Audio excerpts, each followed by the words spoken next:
దువ్వెన చేతికిస్తే దేవారస వెధవలా ఇలాగ పైకి దూతున్నాడు చూసావా? ఇలాగే ఊరుకుంటే ముందు వెనక కూడా ఫంకులు ఇస్తాడు, మన కొంప మునుగుతుంది.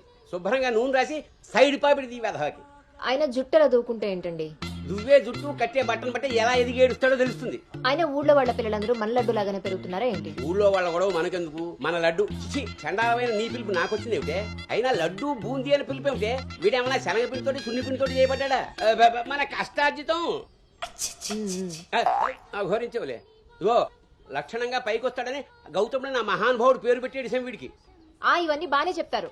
ఇంటి పక్కనే స్కూల్ పెట్టుకుని ఎక్కడో ఊరవతలు జాయిన్ చేశారు వీణ్ణి. పిల్లాడు అలసిపోతున్నాడు. వాడు అలిసిపోయినా సొమ్మసిలిపోయినా పర్వాలేదు. ఏంటండి మరి మీ చేదస్తం కాకపోతే?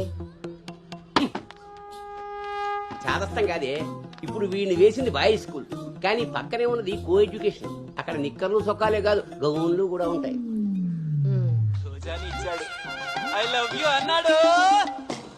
నా పెంపకం ప్రకారం వీడు పడ్డనుకో, కానీ ఏ గౌనన్నా వీడి వెనకాల పడిందనుకో చదువు సంకనాగిపోతుంది. ఏమిటండి వీడి వయసు ఏంటి? మీరు మాట్లాడేదేంటి అసలు? వయస్సు వీడిది. రే నీకొచ్చిన పాట వాడు పాడమ్మా. చిలుకా క్షేమమా కులుకా కుశలమా ప్రియతమా. అబే ఒక సినిమాకి షికారికి తీసుకెళ్లకుండా మొక్కలు కంచె వేసి పెంచినట్టు ఇంత కట్టుదిట్టంగా పెంచుతుంటే ఇప్పుడే వీడు చిలుకా క్షేమమా అంటున్నాడు. వదిలేస్తే లక్సు పాప అంటాడు. ఈ జనరేషన్ పుట్టడమే రేసు గుర్రాలు పుడుతున్నారు. కళ్ళు వేయకపోతే కంచె దాటేస్తారు. 20వ సెంచరీలో వీడికి ఏదో ఉద్యోగం వస్తుంది. అసలు అప్పటి జనరేషన్ ఊహించుకుంటేనే భయం వేస్తుంది. ఇప్పుడే వీడిని మన ల్యాబ్లో పెట్టుకోకపోతే ఇదిగో ఇలా తయారవుతాడు. ఈ రోజు నుంచి మన ఇంట్లో భక్తి ఛానల్ తప్ప ఇంకోటి రావడానికి వీల్లేదు. నా మొహం చూస్తాయంట పదా.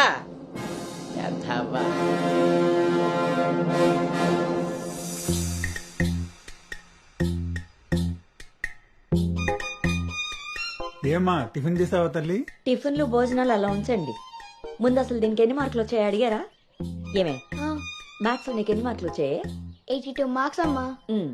ఆ మాధవ్ కూతురికి ఎన్ని వచ్చాయో తెలుసా? 99. అయినా సరే అదేం తింటలేదంట. ఆ మార్కులతో కడుపు నిండిపోయింది అనుకుంటా. నీ మొహం. ఆ ఒక్క మార్కు ఎలా మిస్ అయ్యానా అని ఫీల్ అవుతుందంట. అది చదువు అంటే. బాబు గారంతో ఇలా తయారయ్యావు. అనుకొచ్చినవి కూడా డీసెంట్ మార్క్సే కదా. అయినా నంబర్స్ కాదు ఇంపార్టెంట్, నాలెడ్జ్. ఆ నాలెడ్జ్ కోసమే ట్యూషన్ ఏర్పాటు చేయమన్నాను. దాని సంగతి ఏం చేశారు? అదే రెడీ అయిందే, మంచి రోజు చూసి పంపించడమే. నువ్వు పదవే, టైం అయింది. ఎంతకీ అది ఆడపిల్ల ట్యూషనేగా? ఏమే నువ్వు సెలెక్ట్ చేసిన స్కూల్ లాగా ట్యూషన్స్ లో ఆడపిల్లల ట్యూషన్ మగపిల్లల ట్యూషన్ అని ఉండవు. ఇంకా ఆపండి. మగపిల్లలు ఉన్న ట్యూషన్లో వేస్తే దీనికి తగ్గిన మార్కులు రావడం కాదు, దీనికి వచ్చిన లవ్ లెటర్లు మీరు నేను చదువుతూ కూర్చోవాలి. ఏం మాట్లాడుతున్నావే? చాలా ఆపండి. ఆ ట్యూషన్ సంగతి కూడా నేనే చూసుకుంటాను. నువ్వు గదిలోకి పదవే, పద.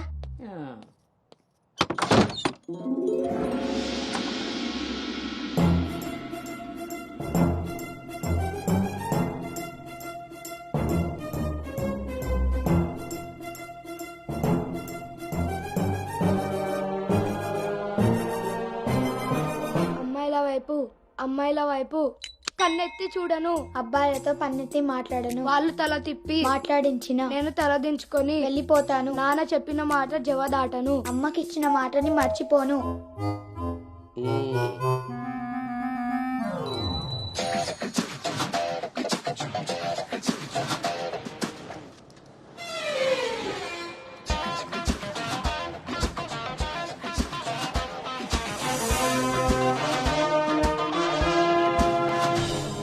ఇప్పుడు ఏమైందండి? ఇంతకన్నా ఘోరం ఏం జరగాలి? నేను వీడిని రాముడిని పెంచాలనుకుంటుంటే నువ్వు వినాయకంగా కృష్ణుని చేసి పారేసావు. ఇద్దరు దేవుళ్లే కదండి. కాదు, ఇద్దరు ఒకేలా కనిపిస్తారు కానీ ఇద్దరు ఒకటి కాదు. రాముడికి ఒకే భార్య, ఒకే బాణం. అదే కృష్ణుడికి ఒక ఫ్లూటు, దాని నిండా. ఇప్పుడు వీడికి వేషం వేసి ఏం చేస్తారు? అక్కడికి తీసుకెళ్లి ఫ్లూటు తీస్తారు. అది విని ఆడపిల్లలంతా వీడి చుట్టూ ముగి కోలాటం ఆడతారు. అది చూసి మీరు కిలకలాడుతూ చప్పట్లు కొడతారు. అంతేనా? మీ నవ్వుల్ని మిమ్మల్ని చూసి వీడికి రోజు అదే అలవాటై ఆ మేళ ఇంటికి తీసుకొచ్చి కోలాటం ఆడుతూ ఉంటాడు. అప్పుడు నువ్వు నేను వాళ్ళకి కాఫీలు టీలు అందిస్తూ ఉండాలి. బాబు గౌతమ్ రెడీయా? కాదండి, నేను రెడీ. ముందు వాడికి వేషం మార్చు. ఐఎమ్ సారీ అండి. ఏడుపు మొహం వేయకు. రాబోయే నవంకి రాముడు వేషం వేసి తీసుకెళ్ళు. కనీసం తండ్రి మాట విన్న కొడుకుల చరిత్రలో అయినా నిలిచిపోతాడు. గదిలోకి వెళ్దామా నాన్నగారు?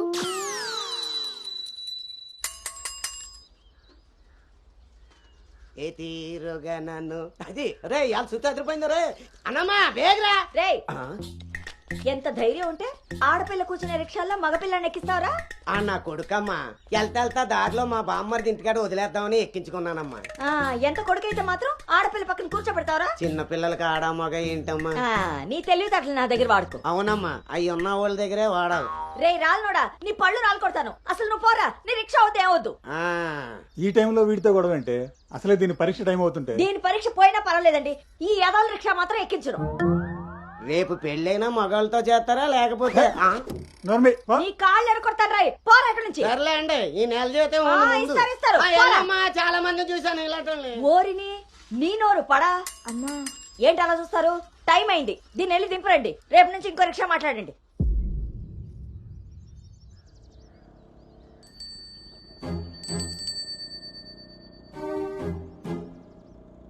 నానా ఏంటి తల్లి?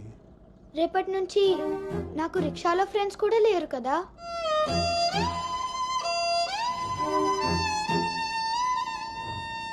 మనం ఇటెక్కడికి వెళ్తున్నాం?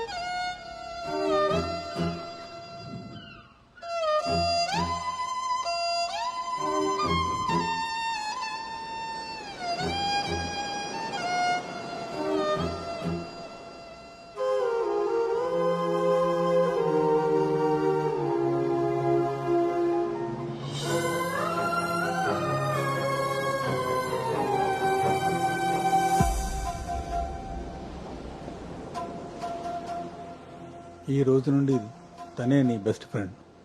బాధ అయినా సంతోషమైనా తనతోనే పంచుకో.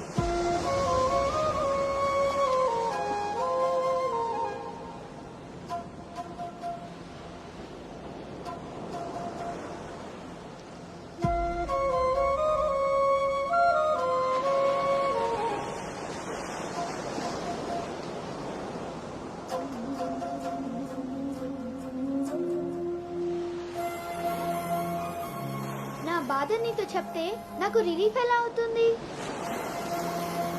నా సంతోషాన్ని నీతో షేర్ చేసుకుంటే అది నీకెలా అర్థమవుతుంది? ఒకవేళ నా చెప్పిందే నిజమైతే అది నాకెలా తెలుస్తుంది?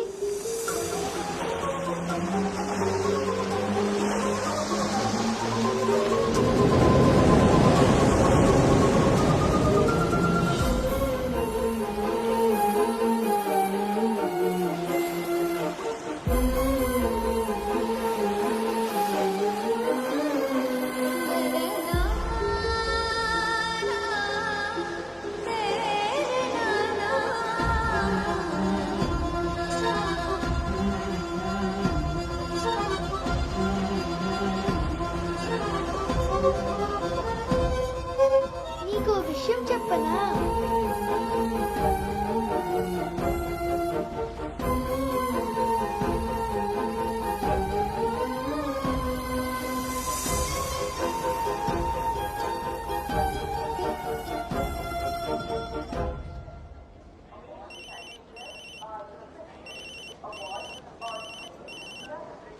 దుర్గారావు గారు, బ్యాగ్ ని మా అబ్బాయి తీసుకొస్తున్నాడండి. అవునా, 2 రోజులు వేసారా ట్రిప్? అబ్బే అర్జెంటుగా ఫోన్ వచ్చిందని పెడుతున్నానండి. ఎల్లుండికైనా ఆఫీస్లో ఉండను. వీడికి వీడి డ్యూటీ కన్నా నా డ్యూటీ మీద కాన్సన్ట్రేషన్ ఎక్కువ. పెదవులందరూ నాకే తగులుతారు.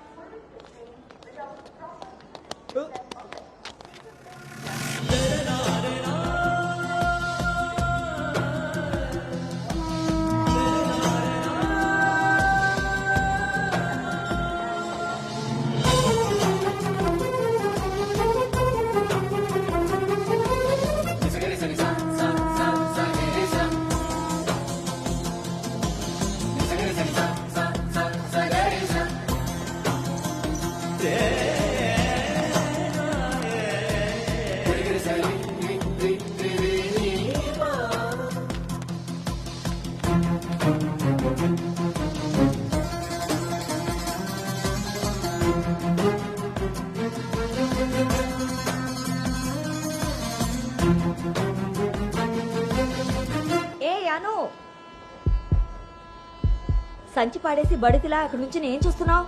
దిగు.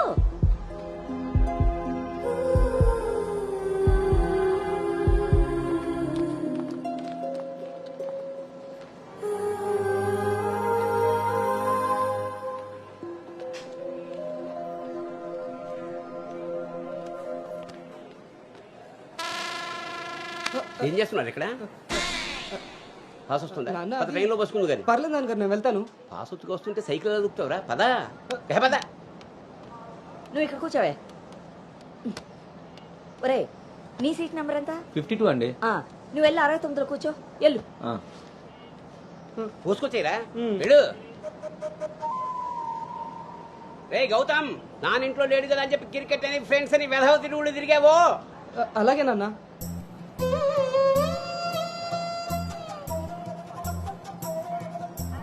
రే గౌతమ్, రోజు ఫోన్ చేస్తాను, ఎప్పుడు చేస్తానో తెలియదు రోయ్, నువ్వే ఎత్తాలి.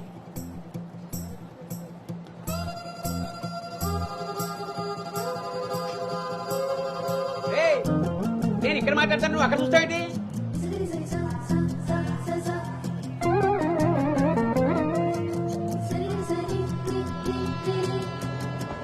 సైకిల్ జాగ్రత్త రోయ్. రే అటెక్కడరా, ఇటు. అలాగే నాన్న.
రే గౌతమ్, గౌతమ్.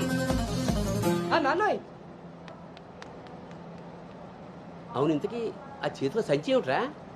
నీవేనా మందులు? నీ చేతికి ఎలా వచ్చాయి? ఇందాక నేను కిందకు వచ్చినప్పుడు పాస్ పోసుకోవడానికి ట్రైన్ ఎక్కినప్పుడు, ఆ తర్వాత మళ్ళీ నువ్వు ఎక్కావు కదా నాన్న. ఆపు.